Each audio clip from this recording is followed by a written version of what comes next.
அன்பினர்களே அனைவருக்கும் இனிய வணக்கம். இது Vatican top 10 sponsor by Black Thunder, Ooty main road, Mettupalayam. Vatican top 10 நிகழ்ச்சியை ஒளிபரப்ப உதவியவர்கள் Black Thunder. Lucky Falls at Black Thunder, Ooty main road, Mettupalayam. நேயர்களே, கத்தோலிக்க திருவின் தலைமையிடமாம் வத்திக்கானின் செயல்பாடுகளை உலகறிய செய்வதே இந்த நிகழ்ச்சியின் நோக்கம். அந்த வகையில் இந்த வாரம் எருசலேமில் நேர்ந்த சோகம், கொலோசியத்தில் சிலுவை பாதை, ரோமையின் வானதூதர்கள் பாலம் என பல நிகழ்வுகள் காத்திருக்கின்றன. அனைத்தையும் அறிந்து கொள்ள வாருங்கள், இன்றைய நிகழ்ச்சிகள் போகலாம்.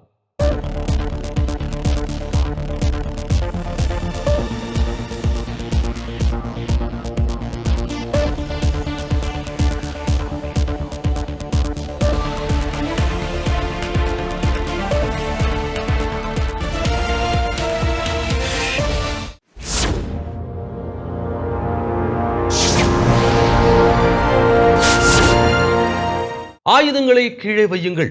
திருத்தந்தை 14ஆம் லியோ அவர்களின் தலைமையில் தொடங்கிய புனித வாரத்தின் குருத்தோலை ஞாயிறு குறித்து இன்றைய நிகழ்ச்சியின் முதல் பகுதியாக பார்ப்போம். ரோமையில் புனித வாரத்தின் தொடக்கத்தை குறிக்கும் தருணம் இது.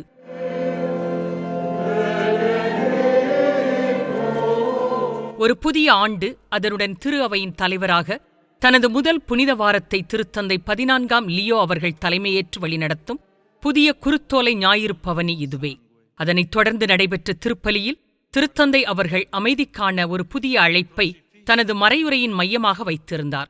அந்த சக்தி வாய்ந்த வார்த்தைகள் அந்த வழிபாட்டிற்கான நோக்கத்தை தெளிவுபடுத்தின. எல்லாவற்றுக்கும் மேலாக வன்முறையால் ஒடுக்கப்பட்ட, போரினால் பாதிக்கப்பட்டவர்களின் வலி நிறைந்த அழுகுரலை நாம் கேட்கிறோம். அமைதியின் அரசரான கிறிஸ்து கடவுள் அன்பாகவே இருக்கிறார். இரக்கமாயிருங்கள், உங்கள் ஆயுதங்களை கீழே வையுங்கள், நீங்கள் சகோதரர்கள் என்பதை நினைவில் கொள்ளுங்கள் என்று சிலுவையிலிருந்து தொடர்ந்து குரல் எழுப்புகிறார். உயிர்ப்பு பெருவிழாவிற்கு ஒரு வாரத்திற்கு முன்பே திருத்தந்தை லியோ அவர்களின் வார்த்தைகளை கேட்கவும் அவருடன் இணைந்து ஜெபிக்கவும் புனித பேதுரு வளாகத்தில் கூடியிருந்த 20,000 நம்பிக்கையாளர்களின் இதயங்களில் அவரது இந்த நெகிழ்ச்சியான செய்தி எதிரொலித்தது என்றால் அது மிகையாகாது.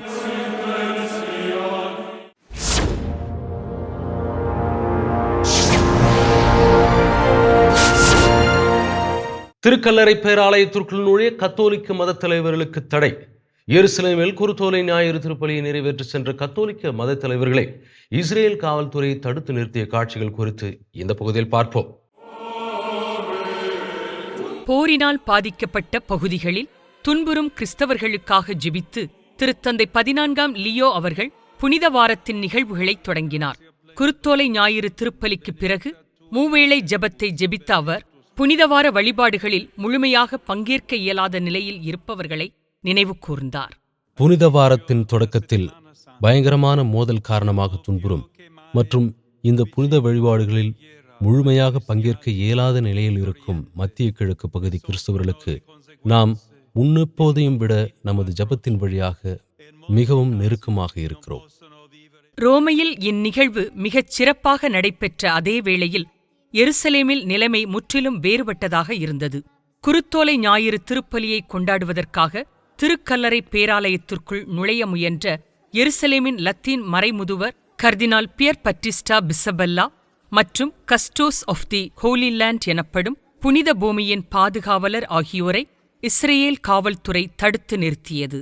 இந்த சம்பவத்தை விளக்கி எருசலேமின் லத்தீன் மறைமுதுவர் அலுவலகம் ஓர் அறிக்கையை வெளியிட்டது. அதில் பல நூற்றாண்டுகளில் முதல் முறையாக திருக்கல்லறை ஆலயத்தில் திரு அவை தலைவர்களால் குருத்தோலை ஞாயிறு திருப்பலியை கொண்டாட முடியவில்லை என்றும், கர்தினால் மற்றும் புனித பூமியின் பாதுகாவலர் ஆகியோர் உள்ளே நுழைவதை தடுத்த செயல் வெளிப்படையாகவே நியாயமற்றதும் வரம்பு மீறிய நடவடிக்கையுமாகும் என்றும் குறிப்பிடப்பட்டிருந்தது. அந்த அறிக்கையின்படி எந்த ஒரு பவனியோ அல்லது சடங்கு சார்ந்த அடையாளங்களோ இன்றி தனிப்பட்ட முறையில் அவர்கள் சென்று கொண்டிருந்த போது இடைமறிக்கப்பட்டு திரும்ப செல்லுமாறு கட்டாயப்படுத்தப்பட்டுள்ளனர்.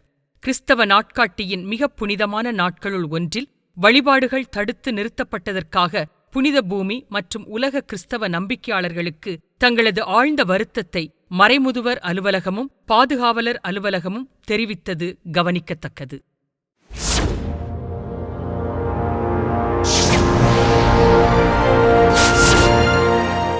ஏவுகணை தாக்குதல்களுக்கு மத்தியில் உயிர்ப்புடன் இருக்கும் இறை நம்பிக்கை. பாதுகாப்பு மையங்களில் இருந்தபடியே அருட்பணியாளர்கள் திருப்பலிகளை நிறைவேற்றி இறை நம்பிக்கையை காத்து வரும் சூழ்நிலை குறித்து இந்த பகுதியில் பார்ப்போம். புனித பூமியில் வாழ்க்கை முற்றிலுமாக மாறிவிட்டது. மத்திய கிழக்கு முழுவதும் பரவி வரும் மோதல்கள் மற்றும் தொடர்ச்சியான ஏவுகணை தாக்குதல்கள் அங்குள்ள மக்களின் அன்றாட வாழ்க்கையை முழுவதுமாக மாற்றி அமைத்துள்ளன. பல புனித தலங்களில் தற்போது வழிபாடுகள் நிறுத்தப்பட்டுள்ளன. இது பாதுகாப்புக்கும் இறை நம்பிக்கைக்கும் இடையிலான பதற்றமான ஒரு சூழலை உருவாக்கியுள்ளது. கலிலேய கடலருகே அமைந்துள்ள மக்தலா மையம் என்பது திருப்பயணிகளுக்கான ஒரு கத்தோலிக்க மையமாகும். இது கிறிஸ்தவர்களின் ஜெபம் மற்றும் ஆன்மீக உருவாக்கத்திற்காக அர்ப்பணிக்கப்பட்டுள்ளது.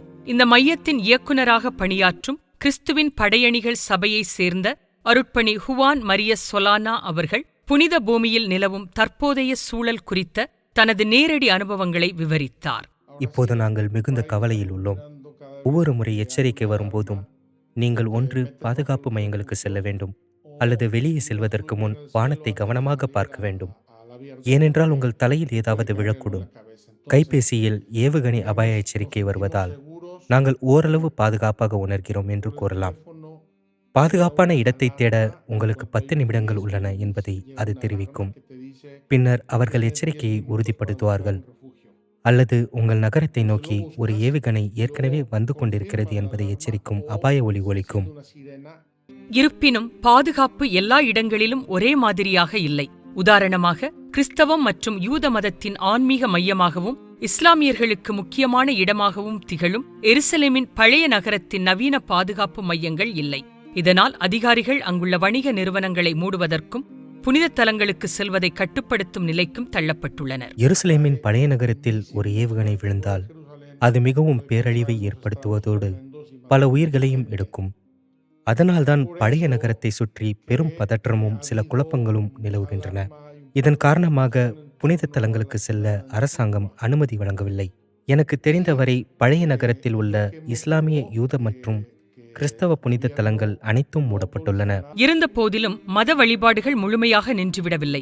திருக்கல்லறைக்குள் வசிக்கும் பிரான்சிஸ்கன் சபை துறவிகள் குருத்தோலை ஞாயிறு திருப்பலியை கொண்டாடினர்.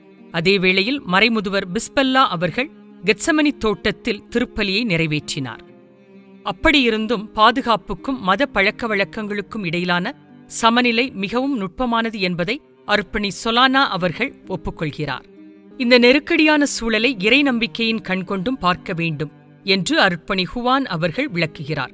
அவரை பொறுத்தவரையில் அந்த நம்பிக்கையே தனது பயத்தை தாங்கிக் கொள்ள உதவுவதாக அவர் கூறுகிறார். இறுதியாக, இந்த போர் புனித பூமியின் திருப்பயணங்களையும் முழுமையாக முடக்கியுள்ளது. பிப்ரவரி மாத இறுதியிலிருந்து டெல் அவிவ் விமான நிலையம் ஏறக்குறைய முற்றிலுமாக மூடப்பட்டுள்ளது. லெவன்ட் பகுதிக்குள் செல்ல விரும்பும் ஒரு சில பயணிகளும் யோர்தான் அல்லது எகிப்திலிருந்து சாலை வழியாகவே வர வேண்டும். இதன் விளைவாக கிட்டத்தட்ட எந்த திருப்பயணியும் அந்நாட்டிற்குள் வருவதில்லை. உதாரணமாக, 2017ஆம் ஆண்டில் மக்தலா மையம் 1,35,000 பார்வையாளர்களை கொண்டிருந்தது. ஆனால் தற்போது அங்கு யாரும் வருவதில்லை. பல்வேறு மோதல்கள் மற்றும் ஏவுகணை தாக்குதல்களின் பெருக்கத்திற்கு மத்தியிலும் புனித பூமியில் வாழ்க்கை தொடர்ந்து பயணிக்கிறது. திருப்பலிகள் நிறைவேற்றப்படுகின்றன. துறவிகளும் அருட்பணியாளர்களும் நம்பிக்கையாளர்களுக்கு தொடர்ந்து சேவையாற்றி வருகின்றனர். திருப்பயணங்களும் சுற்றுலாவும் ஏறக்குறைய முற்றிலுமாக நின்றுவிட்டாலும் அங்குள்ளவர்களின் மத வழிபாடுகள் மற்றும் ஜெபத்தின் வழியான இறை நம்பிக்கை இன்றும் உயிருடன் நிலைத்திருப்பது குறிப்பிடத்தக்கது.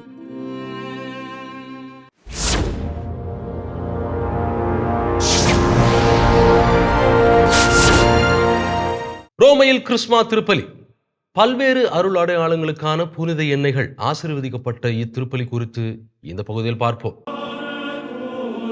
புனித வாரத்தின் மிக முக்கியமான தருணங்களில் கிறிஸ்மாஸ் எனப்படும் கிறிஸ்மா திருப்பலியும் ஒன்றாகும். குறிப்பிட்ட சில அருள் அடையாளங்களை வழங்குவதற்காக பயன்படுத்தப்படும் புனித எண்ணெய்கள் அடுத்த திருவழிபாட்டு ஆண்டிற்காக ஆசீர்வதிக்கப்படும் நிகழ்வு இதுதான். இந்த சிறப்பு திருப்பலியில் நோயில் பூசுதலில் பயன்படுத்தப்படும் புனித எண்ணெய், திருமுழுக்கு அருள் அடையாளத்தில் பயன்படுத்தப்படும் ஆயத்த நிலையினருக்கான எண்ணெய் மற்றும் திருமுழுக்கு உறுதி பூசுதல் மற்றும் குருத்துவ திருநிலைப்பாடு ஆகிய அருள் அடையாளங்களில் பயன்படுத்தப்படும் எண்ணெயும் நறுமணமும் கலந்த புனித கிறிஸ்மா எண்ணெய் ஆகிய 3 வகையான எண்ணெய்கள் ஆசீர்வதிக்கப்படுகின்றன. இந்த தனித்துவமான கொண்டாட்டம் அனைத்து குருக்களுக்கும் அவர்களது ஆயர்களுக்கும் இந்த குறிப்பிட்ட நிகழ்வில் ரோமை ஆயரான திருத்தந்தைக்கும் இடையிலான ஆழமான ஒற்றுமையை விளக்குகிறது. ரோமையின் ஆயராக நான் முதல் முறையாக கிறிஸ்மா திருப்பலிக்கு தலைமையேற்கும் இந்த முதல் ஆண்டில் கடவுளின் சொந்த மக்களாக நம்மை அர்ப்பணிக்கும் பணி குறித்து உங்களுடன் இணைந்து சிந்திக்க விரும்புகிறேன். இது ஒரு கிறிஸ்துவ பணியாகும். இது இயேசுவின் பணியே தவிர வேறு எதுவும் இல்லை. அங்கு கூடியிருந்த அனைத்து குருக்களுக்கும் உரையாற்றிய திருத்தந்தை அவர்கள் தங்களது குருத்துவ அழைப்பில் அவர்கள் ஆற்ற வேண்டிய பணி குறித்து அவர்களுக்கு நினைவூட்டினார். அனுப்பப்படுவது என்பது முதலாவதாக ஒரு பற்றற்ற தன்மையை உள்ளடக்கியது என்பதை நாம் அறிவோம். அதாவது புதியவற்றுக்குள் நுழைவதற்காக பழக்கமான மற்றும் உறுதியான காரியங்களை விட்டுச் செல்லும் சவாலை ஏற்பதாகும். திருத்தந்தையாக பொறுப்பேற்ற பின் அவர் நிறைவேற்றிய இந்த முதல் கிறிஸ்மா திருப்பலியில் குருக்கள், இருபால் துறவியர் மற்றும் அனைத்து கிறிஸ்தவர்களும் தங்கள் நம்பிக்கை வாழ்வில் பிறரோடு இணைந்து பயணிக்க அழைக்கப்பட்டுள்ள பாதையை நினைவுகூர திருத்தந்தை அவர்கள் இந்த வாய்ப்பை பயன்படுத்திக் கொண்டார். ஆகவே மெய்ப்பு பணியிலோ அல்லது சமூக மற்றும் அரசியல் தளங்களிலோ வற்புறுத்தல் மூலம் எந்த ஒரு நன்மையும் வர முடியாது என்பதை நினைவில் கொள்வது மிகவும் அவசியமாகும். சிறந்த மறைப்பணியாளர்கள் ஒரு மென்மையான அணுகுமுறைக்கு சாட்சிகளாக திகழ்கிறார்கள். வாழ்வை பகிர்ந்து கொள்ளுதல், தன்னலமற்ற சேவை, சுயநலம் சார்ந்த யுக்திகளை கைவிடுதல், உரையாடல் மற்றும் மரியாதை ஆகியவையே அவர்களது வழிமுறையாகும்.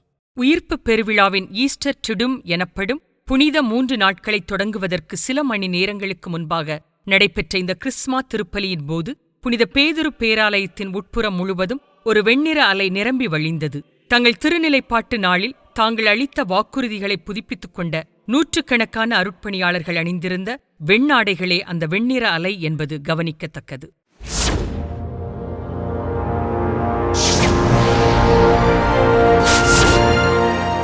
இயேசுவின் அன்பை வெளிப்படுத்தும் பாதம் கழுவும் சடங்கு. புனித வியாழன் வழிபாட்டில் திருத்தந்தை 14ஆம் லியோ அவர்கள் பாதம் கழுவும் சடங்கை நிறைவேற்றிய காட்சிகளை இந்த பகுதியில் பார்ப்போம். Andrea, Gabriele, Francesco, Claudio, Federico, Marco, Pietro, Matteo, Joseph, Simone, Enrico மற்றும் ரென்சோ ஆகியோர் இயேசுவின் 12 திருத்தூதர்கள் அல்ல. ஆனால் புனித வியாழன் வழிபாட்டின் போது திருத்தந்தை 14ஆம் லியோ அவர்களால் நிறைவேற்றப்பட்ட பாதம் கழுவும் சடங்கில் இவர்கள்தான் அந்த நிலையில் செயல்பட்டனர். இந்த பாதம் கழுவும் சடங்கில் பங்கேற்ற 12 அருட்பணியாளர்களில் மிகவும் குறிப்பிடத்தக்க ஒன்று என்னவென்றால் அவர்களில் 11 கடந்த மே மாதத்தில்தான் திருத்தந்தை லியோ அவர்களால் திருநிலைப்படுத்தப்பட்டார்கள். இவை அனைத்தும் ரோமையின் முதன்மை பேராலயமான புனித ஜான் லத்ரன் பேராலயத்தில் நடைபெற்றன. இந்த ஆண்டு உயிர்ப்பு பெருவிழாவின் புனித 3 நாட்கள் தொடக்கத்தை இந்த திருத்தந்தை பேராலயத்தில் கொண்டாடும் பாரம்பரியத்தை திருத்தந்தை லியோ அவர்கள் மீண்டும் தொடங்கியுள்ளார். திருத்தந்தை பிரான்சிஸ் அவர்கள் இந்த வழக்கத்தை மாற்றி ரோமை எங்கும் உள்ள பல்வேறு சிறைச்சாலைகளில் பாதம் கழுவும் சடங்கை நிறைவேற்றி வந்தது குறிப்பிடத்தக்கது. புனித வியாழன் ஆண்டவரின் இறுதி ராவுணவு திருப்பலியின் போது ஆற்றிய மறையுரையில் வரும் நாட்களில் கிறிஸ்தவ மக்கள் அனுபவிக்கவுள்ள இறை நம்பிக்கையின் மறைபொருளான மனிதகுலத்தின் மீது கிறிஸ்து கொண்ட தன்னையே கையளிக்கும் அன்பு குறித்து திருத்தந்தை அவர்கள் நினைவு கூர்ந்தார். எல்லோரும் மகிழ்ச்சியாக இருந்து அவரை பாராட்டும் போது அவர் தனது முன்னுதாரணத்தை வழங்கவில்லை. மாறாக அவர் காட்டிக் கொடுக்கப்பட்ட அந்த இரவில் தவறான புரிதல் மற்றும் வன்முறையின் இருளில் அதை வழங்கினார். நாம் நல்லவர்களாகவும் தூய்மையானவர்களாகவும் இருப்பதனால் ஆண்டவர் நம்மை நேசிக்கவில்லை, அவர் நம்மை நேசிக்கிறார். அதனாலேயே அவர் நம்மை மன்னித்து தூய்மைப்படுத்துகிறார் என்பது இதன் மூலம் தெளிவாகிறது. இந்த திருப்பலி குறிப்பாக ஆண்டவரின் இறுதி இராவுணவை, அதாவது நற்கருணை ஏற்படுத்தப்பட்ட நிகழ்வை நினைவு கூர்கிறது. அதனுடன் அப்பம் மற்றும் இரசத்தின் அர்ச்சிப்பும் குருத்துவமும் இணைந்து வருகின்றன. ஆண்டவரின் கட்டளைப்படி புதிய ஏற்பாட்டின் குருக்களாக நியமிக்கப்பட்ட ஆயர்கள் மற்றும் குருக்களிடம் மக்கள் அனைவர் மீதும் அவர் கொண்ட அன்பின் அடையாளம் கூடியிருக்கிறது. அன்பான சகோதரர்களே, அந்த மக்களுக்கு நமது முழு உள்ளத்தோடு சேவை செய்யவே நாம் அழைக்கப்பட்டுள்ளோம். அர்ச்சிப்பிற்கு பிறகு திருத்தந்தை அவர்கள் நற்கருணையை புனித பிரான்சிஸ் சிற்றாலயத்தில் உள்ள ஓய்வு பீடத்திற்கு பவனியாக எடுத்துச் சென்றார். இந்த செயல் கெத்சமனி தோட்டத்தில் இயேசு கிறிஸ்து அடைந்த வேதனையையும் தனது பாடுகளுக்கு தன்னையே அவர் கையளித்ததையும் குறிப்பது கவனிக்கத்தக்கது.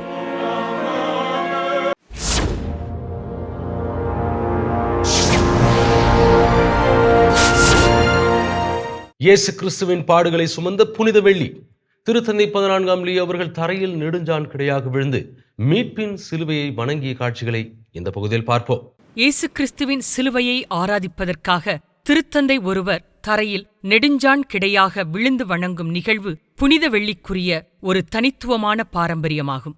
திருத்தந்தையாக பொறுப்பேற்ற பின் 14ஆம் லியோ அவர்கள் இதனை செய்வது இதுவே முதல் முறை. புனித வெள்ளியன்று நடைபெற்ற ஆண்டவரின் பாடுகளின் வழிபாட்டிற்கு தலைமையேற்ற திருத்தந்தை அவர்களுடன் புனித பேதுரு பேராலயத்தில் ஆயிரக்கணக்கான நம்பிக்கையாளர்கள் கலந்து கொண்டனர். மரபின்படி பாடுகளை குறித்த முழுமையான பதிவை கொண்டுள்ள புனித யோவான் நற்செய்தியை கேட்க அவர்கள் அங்கு கூடியிருந்தனர். தனது தலைச்சிரா, ஆயர் செங்கோல் மற்றும் வெண்ணிறத் தொப்பி ஆகியவற்றை களைந்துவிட்டு திருத்தந்தை 14ஆம் லியோ அவர்கள் பீடத்திற்கும் சிலுவைக்கும் முன்பாக நெடுஞ்சான் கிடையாக விழுந்து ஆராதித்தார். அதன் பின்னர் புனித வெள்ளி வழிபாட்டிற்கு தலைமையேற்றார். திருத்தந்தை இல்லத்தின் போதகரான அருட்பணி ராபர்டோ பசோலினி அவர்கள் வழிபாட்டின் போது மறையுரையாற்றினார். 2000 ஆண்டுகளுக்கு முன்பாக தீமை எவ்வாறு வெல்லப்பட்டது என்பதை அவர் நினைவு கூர்ந்தார். நாம் இதை தொடர்ந்து காண்கிறோம். போர்களில், பிளவுகளில், நமது உறவுகள் அனைத்தையும் பாதிக்கும் காயங்களில் தீமை தொடர்ந்து சுற்றி கொண்டே இருக்கிறது. ஏனென்றால் அது திருப்பிக் கொடுக்கவும், பெருகவும், விரும்பவும் ஒருவரை அது எப்போதும் கண்டுகொள்கிறது. இயேசு இந்த சங்கிலியை உடைத்தெறிந்துள்ளார். புனித வெள்ளியன்று நிகழ்ந்த சிலுவை மரணம் என்பது ஒரு தனித்த நிகழ்வு அல்ல.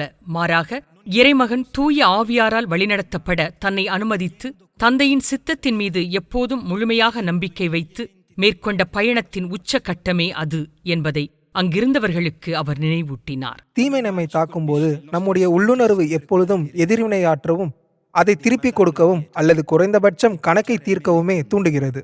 ஆனால் இயேசு இந்த தாக்கத்திற்கு தன்னை ஒப்புக் கொடுக்கவில்லை. வன்முறையை திருப்பி காட்டாமல் அவர் அனைத்தையும் ஏற்றுக்கொள்கிறார்.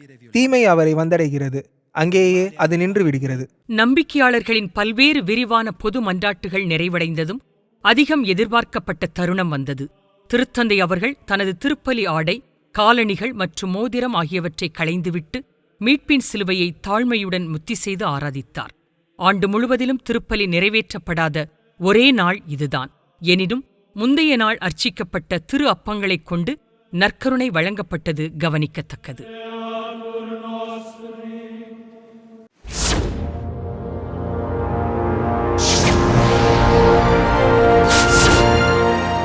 ரோமை கொலோசியத்தில் சிலுவை பாதை.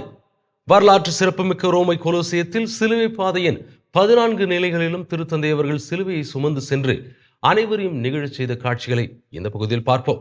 20ஆம் நூற்றாண்டின் மத்தியில் இந்த பாரம்பரியம் மீண்டும் தொடங்கப்பட்டதிலிருந்து ரோமையில் நடைபெறும் புனித வாரத்தின் மிகவும் ஆற்றல் வாய்ந்த நிகழ்வுகளில் ஒன்றான சிலுவை பாதைக்கு கொலோசியம் தேர்ந்தெடுக்கப்படுகிறது.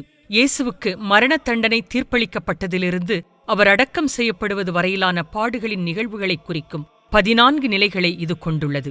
ஆரம்பகால கிறிஸ்தவர்கள் பலரும் வதை செய்யப்பட்டு மறைசாட்சிகளாக கொல்லப்பட்ட நகரத்தின் இடங்களில் இதுவும் ஒன்று என்பதாலேயே இந்த இடம் தேர்ந்தெடுக்கப்பட்டுள்ளது.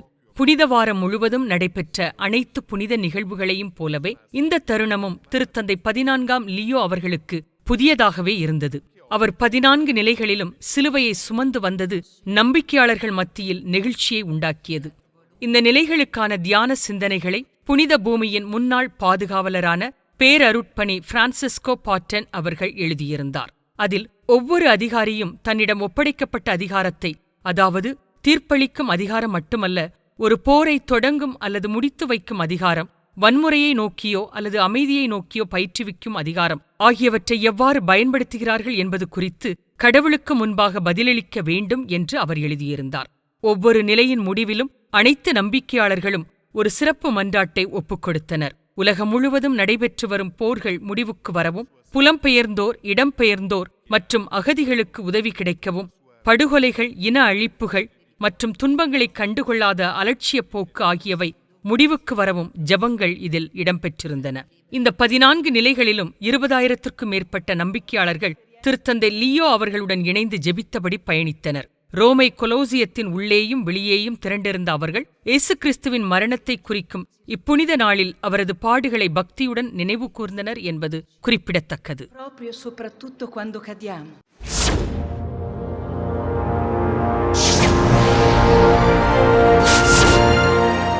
திறந்தவெளி சிலுவை பாதையாக திகழும் ஒரு வரலாற்று அதிசயம். ரோமையின் பரபரப்பான பாலங்களில் ஒன்றான வானதூதர்கள் பாலம் எவ்வாறு திறந்தவெளி சிலுவை பாதையாக காட்சியளிக்கிறது என்பது குறித்து இந்த பகுதியில் பார்ப்போம். ரோமையில் மிகவும் பரபரப்பான பாலங்களில் ஒன்று உண்மையில் கிறிஸ்துவின் பாடுகளின் வழியாக பயணிக்கும் ஒரு சிலுவை பாதை பயணம் என்பது நம்மில் பலர் அறிந்திருக்க வாய்ப்பில்லை. பலர் அவற்றின் பொருள் என்னவென்று கூட அறியாமல் அவற்றை கடந்து செல்லலாம். ஆனால் ஒவ்வொரு முறையும் ரோமையில் உள்ள வானதூதர்கள் பாலத்தை ஒருவர் கடக்கும்போது 10 வானதூதர்கள் அவருடன் பயணிக்கின்றனர். அவர்கள் ஏந்தியுள்ள வெவ்வேறு பொருட்களின் வழியாக சிலுவை மரணத்தின் வரலாற்றை அவர்கள் எடுத்துரைக்கின்றனர். ஒவ்வொரு சுரூபமும் கிறிஸ்துவின் பாடுகளின் ஒரு குறிப்பிட்ட காட்சியை குறிக்கிறது. இயேசுவை கசையால் அடிப்பதற்காக அவர் கட்டப்பட்ட தூண், அவரை கட்டிய கயிறுகள், முள்முடி அல்லது வெரோனிகா அவரது முகத்தை துடைத்த துணி என பல்வேறு சுரூபங்கள் அங்குள்ளன. இந்த சுரூபங்கள் ஜோடிகளாக வரிசைப்படுத்தப்பட்டுள்ளன. இது பார்ப்பவர்களின் பார்வையை ஒரு தருணத்திலிருந்து அடுத்த தருணத்திற்கு வழிநடத்தி தொடர்ச்சியான ஒரு காட்சி கதையை உருவாக்குகிறது. நாம் முன்னோக்கி செல்லும்போது பாடுகளின் வரலாற்றின் முக்கிய கூறுகள் அங்கு தோன்றுகின்றன. படைவீரர்கள் குலுக்கல் முறையில் பங்கிட்ட இயேசுவின் அங்கி மற்றும் பகடைக்காய்கள், ஆணிகள், கிறிஸ்து சுமந்த சிலுவை மற்றும் அவரது பெயரை குறிக்கும் INRI என்ற சிலுவை குறியீடு ஆகியவை அங்கு இடம்பெற்றுள்ளன.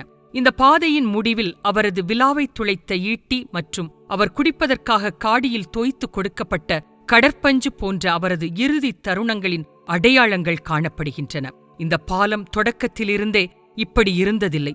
சொல்லப்போனால் இது கிபி 134ஆம் ஆண்டு ஹெட்ரியன் என்ற பேரரசரால் நகரத்தை அவரது கல்லறையுடன் இணைப்பதற்காக கட்டப்பட்டது. 17ஆம் நூற்றாண்டில்தான் திருத்தந்தை 9ஆம் கிளமண்ட் அவர்கள் பெர்னினி மற்றும் அவரது குழுவினரை பணித்து இந்த 10 வானதூதர்களையும் சேர்த்து பாலத்தை ஒரு திறந்தவெளி சிலுவைப் பாதையாக மாற்றி அமைத்தார். வெறும் அலங்கார பொருட்கள் என்பதற்கும் மேலாக இந்த சிற்பங்கள் பார்வையாளருடன் பயணிக்கும் ஒரு கதையாகவே வடிவமைக்கப்பட்டுள்ளன.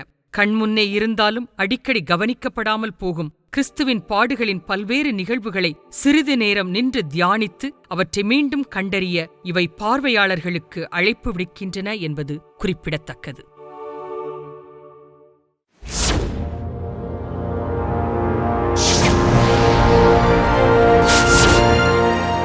இருளை அகற்றிய பாஸ்கா சுடர். புனித பேதுரு பேராலயத்தில் கொண்டாடப்பட்ட இவ்வாண்டின் மிக முக்கியமான இரவான ஈஸ்டர் திருவிழிப்பு வழிபாடு குறித்து இந்த பகுதியில் பார்ப்போம். கிறிஸ்தவர்களுக்கு ஆண்டின் மிக முக்கியமான இரவு இது. எங்கும் ஒளியில்லை, இருள் சூழ்ந்துள்ளது. கிறிஸ்து மரித்துவிட்டார். இந்த வியத்தகு சூழலில்தான் திருத்தந்தை 14ஆம் லியோ அவர்கள் திருத்தந்தையாக தனது முதல் ஈஸ்டர் திருவிழிப்பிற்கு வருகை தந்தார். பாஸ்கா நெருப்பை ஆசிர்வதித்த பிறகு அவர் பாஸ்கா மெழுகுதிரியை ஏற்றினார். 100% இயற்கையான தேன் மெழுகால் செய்யப்பட்ட இது கிறிஸ்துவின் உயிர்ப்பு மற்றும் நம்பிக்கையின் ஒளியை குறிக்கும் ஒரு சக்தி வாய்ந்த அடையாளமாகும். இந்த சுடரிலிருந்து ஆலயத்தில் உள்ள அனைத்து மெழுகுவர்த்திகளும் ஏற்றப்படுகின்றன. இருளிலிருந்து ஒளியை நோக்கி நகரும் அத்தருணம் கிறிஸ்து உயிரோடு இருக்கிறார் என்ற செய்தியை அறிவிக்கிறது.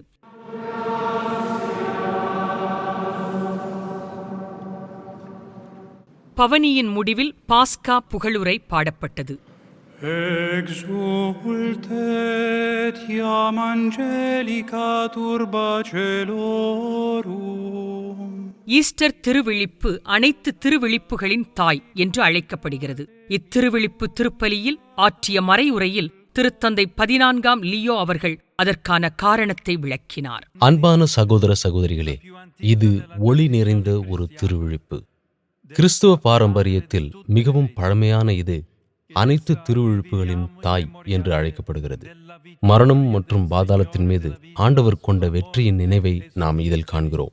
மரிய மகதலேனாவும் மற்ற மரியாவும் கல்லறைக்கு வந்தபோது அது ஒரு பெரிய கல்லால் மூடப்பட்டிருப்பதை காண்பார்கள் என்று எதிர்பார்த்து வந்ததை நற்செய்தி விவரிக்கிறது. ஆனால் அதற்கு மாறாக அவர்கள் உயிர்ப்பின் முதல் கிறிஸ்தவ சாட்சிகளாக மாறினர். இந்த கல் நம்மை தனிமைப்படுத்தி கடவுளிடமிருந்து நம்மை பிரிக்கும் பாவத்தை குறிக்கிறது என்று திருத்தந்தை அவர்கள் சுட்டிக்காட்டினார். அசைக்க முடியாதது போல் தோன்றும் கற்கள் நிறைந்த இன்றைய உலகத்துடன் அவர் அதனை ஒப்பிட்டு பேசினார். சில கற்கள் மனித இதயத்தை அழுத்துகின்றன.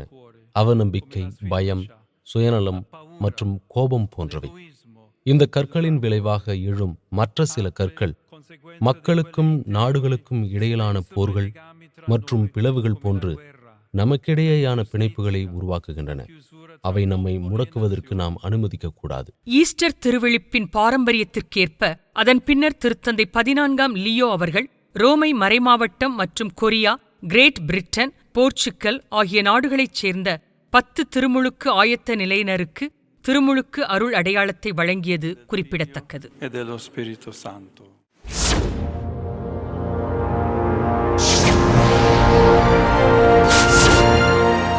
சொற்களில் இருந்து செயலுக்கு.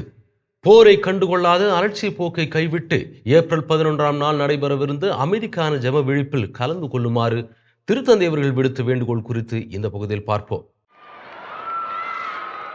சொல்லிலிருந்து செயலுக்கு என்று திருத்தந்தை லியோ அவர்கள் அமைதியை குறித்து எண்ணற்ற முறை பேசியுள்ளார். அதற்காக தொடர்ந்து அழைப்பு விடுத்துள்ளார். ஆனால் இம்முறை வழக்கத்தை விட அவர் ஒரு படி மேலே சென்றுள்ளார். தனது உயிர்ப்பு பெருவிழா செய்தியின் போது ஆயிரக்கணக்கான மக்களால் நிரம்பி வழிந்த புனித பேதுரு சதுக்கத்தை பார்த்து திருத்தந்தை லியோ அவர்கள் ஓர் உருக்கமான வேண்டுகோளை விடுத்துள்ளார். இயேசு நமக்கு தரும் அமைதி என்பது வெறுமனே ஆயுதங்களை மௌனமாக்கும் அமைதி அல்ல.